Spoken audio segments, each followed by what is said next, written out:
प्यारे बच्चों, मैं हिंदी शिक्षक प्रशांत मिश्रा आज आप सभी को आपकी पाठ्य पुस्तक क्षितिज भाग 2 के पाठ 11 बाल गोविंद भगत जिसके रचनाकार रामवृक्ष बेनीपुरी जी हैं को पढ़ाने जा रहा हूँ। आप सभी ध्यान दें। ओके।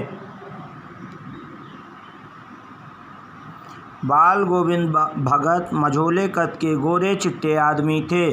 60 से ऊपर के ही होंगे। बाल पक गए थे। लंबी दाढ़ी या जटाजूट तो नहीं रखते थे, किंतु हमेशा उनका चेहरा सफ़ेद बालों से ही जगमग किए रहता। कपड़े बिल्कुल कम पहनते, कमर में एक लंगोटी मात्र और सिर में कबीर पंथियों की सी कनफटी टोपी। जब जाड़ा आता एक काली कमली ऊपर से ओढ़े रहते। मस्तक पर हमेशा चमकता हुआ राम नंदी चंदन, जो नाक के एक छोर से ही औरतों के टीके की तरह शुरू होता। गले में तुलसी की जड़ों की एक बेडौल माला बांधे रहते। ऊपर की तस्वीर से यह नहीं माना जाए कि बाल गोविंद भगत साधु थे। नहीं, बिल्कुल गृहस्थ। उनकी गृहिणी की तो मुझे याद नहीं। उनके बेटे और पतोहू को तो मैंने देखा था। थोड़ी खेती बाड़ी भी थी, एक अच्छा साफ सुथरा मकान भी था, किंतु खेती बाड़ी करते परिवार रखते भी बाल गोविंद भगत साधु थे। साधु की सब परिभाषाओं में खरे उतरने वाले। कबीर को साहब मानते थे, उन्हीं के गीतों को गाते, उन्हीं के आदेशों पर चलते, कभी झूठ नहीं बोलते, खरा व्यवहार करते, किसी से भी दो टूक बात करने में संकोच नहीं करते, न किसी से खामखा झगड़ा मोल लेते, किसी की चीज़ नहीं छूते, न बिना पूछे व्यवहार में लाते। इस नियम को कभी कभी इतनी बारीकी तक ले जाते कि लोगों को कुतूहल होता। कभी वह दूसरे के खेतों में शौच के लिए भी नहीं बैठते। वह गृहस्थ थे, लेकिन उनकी सब चीज़ साहब की थी। जो कुछ खेत में पैदा होता, सिर पर लादकर पहले उसे साहब के दरबार में ले जाते, जो उनके घर से 4 कोस दूर पर था। एक कबीरपंथी मठ से मतलब वह दरबार में भेंट रूप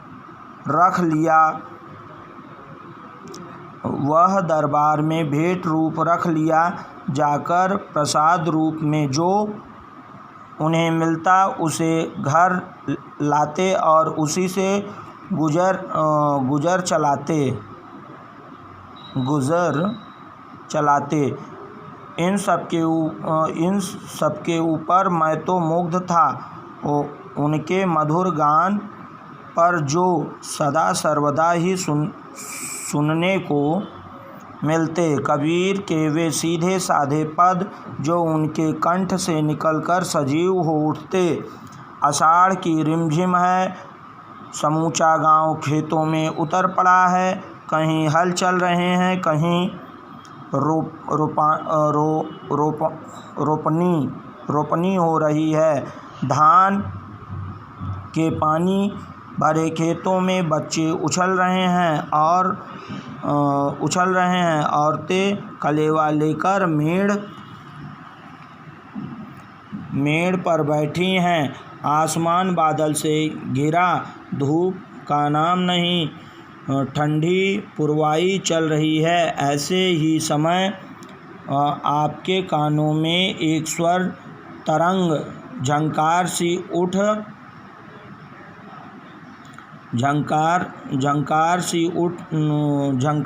कर उठी। यह क्या है? यह कौन है? यह पूछना न पड़ेगा। बाल गोविंद भगत समूचा शरीर कीचड़ में लिथड़े अपने खेत में रोपनी कर रहे हैं। उनकी अंगुली एक एक धान के पौधे को पंक्तिबद्ध खेत में बिठा रही है। उनका कंठ एक एक शब्द को संगीत के जीने पर चढ़ाकर कुछ को ऊपर स्वर्ग की ओर भेज रहा है और कुछ को इस पृथ्वी की मिट्टी पर खड़े लोगों के कानों की ओर। बच्चे खेलते हुए झूम उठते हैं। मेड़ पर खड़ी औरतों के होंठ कांप उठते हैं। वे गुनगुनाने लगती हैं। हलवाओं के पैर ताल से उठने लगते हैं। रोपनी करने वालों की अंगुलियां एक अजीब क्रम में चलने लगती हैं। बाल गोविंद भगत का यह संगीत है या जादू? भादों की वह अंधेरी अधरतिया अभी थोड़ी ही देर पहले मूसलाधार वर्षा खत्म हुई है।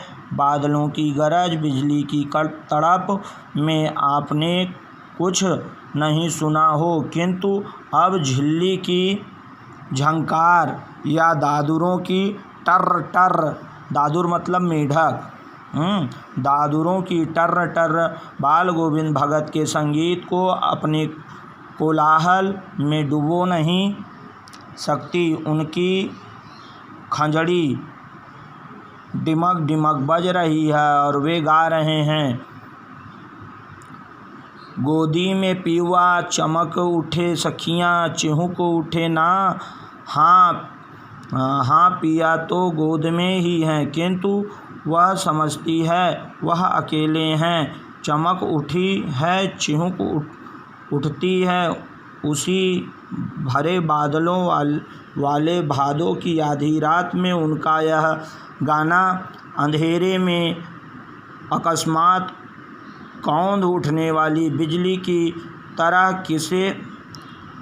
किसे न चौंका दे। अरे अब सारा संसार निशब्द में सोया है। बाल गोविंद भगत का संगीत जगा रहा है। तेरी गठरी में लगा चोर मुसाफिर जाग जरा। तेरी गठरी में लगा चोर मुसाफिर जाग जरा। ताकि आया नहीं कि कार्तिक आया नहीं कि बाल गोविंद भगत की प्रभातियाँ शुरू हुई जो फागुन तक चला करती। इन दिनों वह सवेरे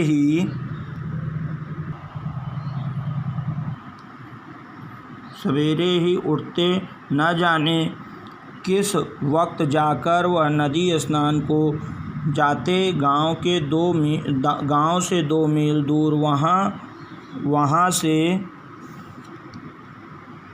नहा धोकर लौटते और गांव के बाहर ही पोखरे के ऊंचे भिंडे पर अपनी खंजड़ी लेकर जा बैठते और अपने गाने तैरने लगते। मैं शुरू से ही देर तक सोने वाला हूँ, किंतु एक दिन माघ की उस दांत किटकिटाने वाली भोर में भी उनका संगीत मुझे पोखरे पर ले गया था। अभी आसमान के तारों के दीपक बुझे नहीं थे। हाँ, पूरब में लोही लग गई थी जिसकी लालिमा को शुक्र तारा और बढ़ा रहा था। खेत, बगीचा, घर, सब पर कुहासा छा रहा था। सारा वातावरण अजीब रहस्य से आवृत मालूम पड़ता था। उस रहस्यमय वातावरण में एक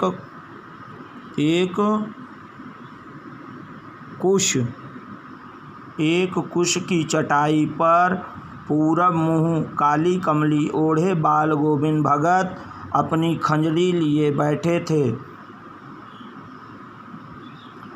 उनके मुँह से शब्दों का तांता लगा था। उनकी अंगुलियां खंजरी पर लगातार चल रही थी। गाते गाते इतने मस्त हो जाते, इतने सुरूर में आते, उत्तेजित हो उठते कि मालूम होता अब खड़े हो जाएंगे। कमली तो बार बार सिर से नीचे सरक जाती। मैं जाड़े से कँपा रहा था, किंतु तारे की छाँव में भी उनके मस्तक के श्रमबिंदु जब तब चमक ही पड़ते। गर्मियों में उनकी संध्या किसी उमस भरी शाम को न शीतल करती। अपने घर के आंगन में आसन जमा बैठते गांव के उनके कुछ प्रेमी भी जुट जाते। खंजड़ियों और करतालों की भरमार हो जाती। एक पद बाल गोविंद भगत कह जाते, उनकी प्रेमी मंडली उसे तिहराती। धीरे धीरे स्वर ऊंचा होने लगता। एक निश्चित ताल, एक निश्चित गति से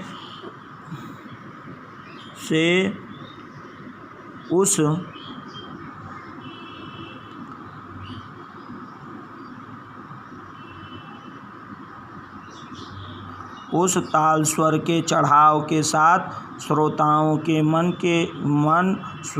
के मन भी ऊपर उठने लगते। धीरे धीरे मन तन पर हावी हो जाता। होते होते एक क्षण ऐसा आता कि बीच में खंजड़ी लिए बाल गोविंद भगत नाच रहे हैं और उनके साथ ही सबके तन और मन नृत्यशील हो उठते हैं। सारा आंगन नृत्य और संगीत से ओतप्रोत है। बाल गोविंद भगत की संगीत साधना का चरम उत्कर्ष उस दिन देखा गया जिस दिन उनका बेटा मरा। इकलौता बेटा था वह, कुछ सुस्त और बोदा सा था,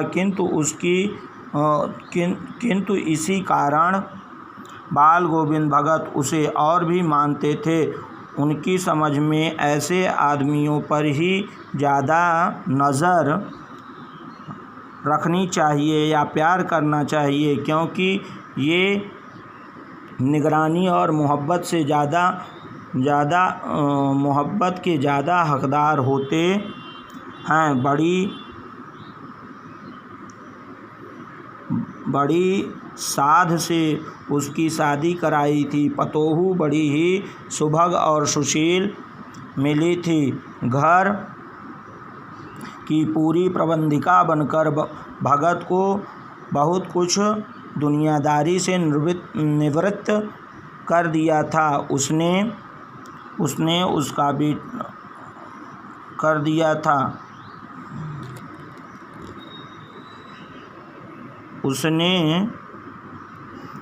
उनका बेटा बीमार है, इसकी खबर रखने की लोगों को कहाँ फुर्सत। किंतु मौत तो अपनी ओर सबका ध्यान खींचकर ही रखती है।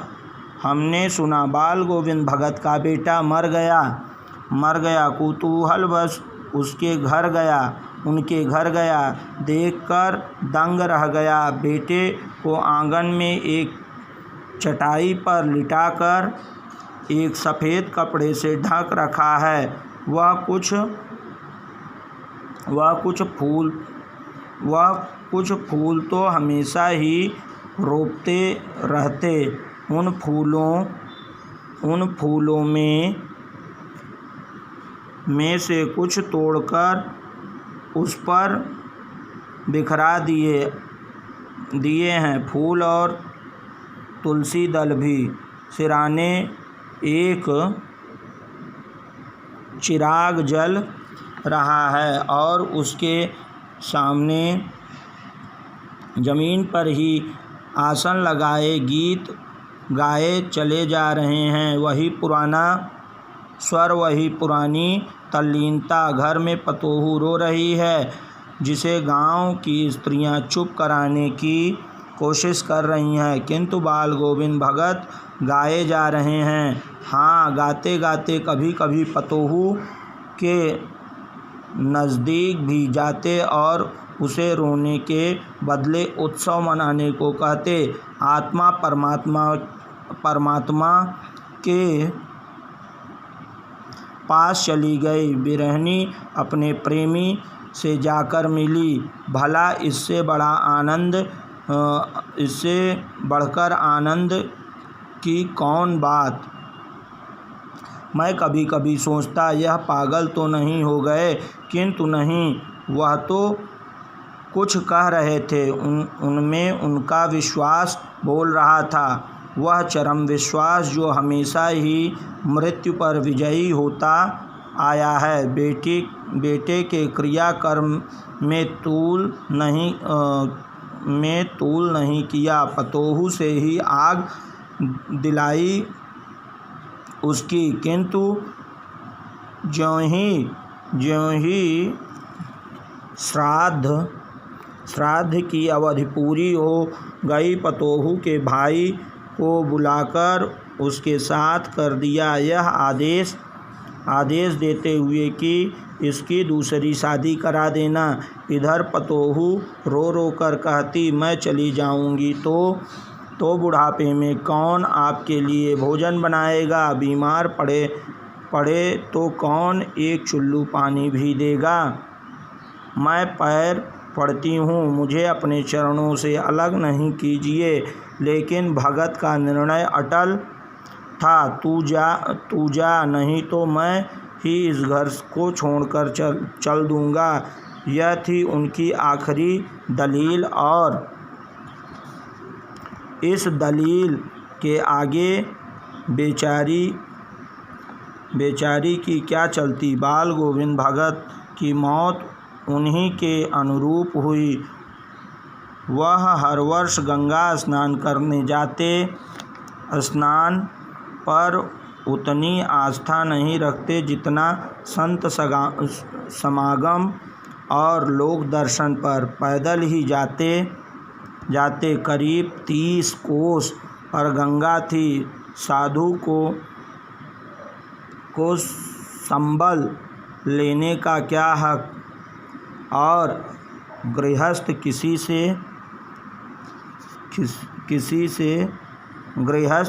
से भिक्षा क्यों मांगे। अतः घर से खाकर चलते और फिर घर पर ही लौटकर खाते।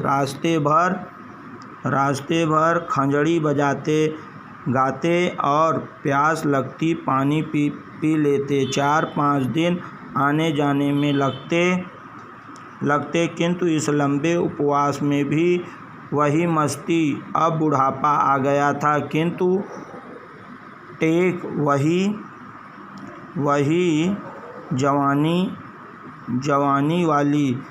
इस बार लौटे तो तबीयत कुछ सुस्त थी। खाने पीने के बाद भी तबीयत नहीं सुधरी। थोड़ा बुखार आने लगा, किंतु नियम व्रत तो छोड़ने वाले नहीं थे। वहीं दोनों जून गीत, स्नान, ध्यान, खेती बाड़ी देखना दिन दिन छीजने लगे। लोगों ने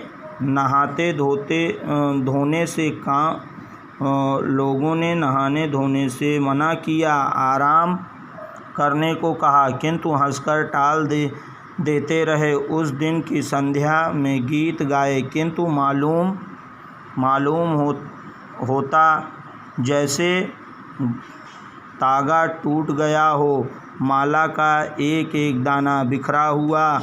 भोर में लोगों ने गीत नहीं सुना, जाकर देखा तो बाल गोविंद भगत नहीं रहे, सिर्फ उनका पंजर पड़ा है। पंजर मतलब शरीर, हाँ, वही पड़ा है। यहीं ये पाठ समाप्त हो जाता है। ओके।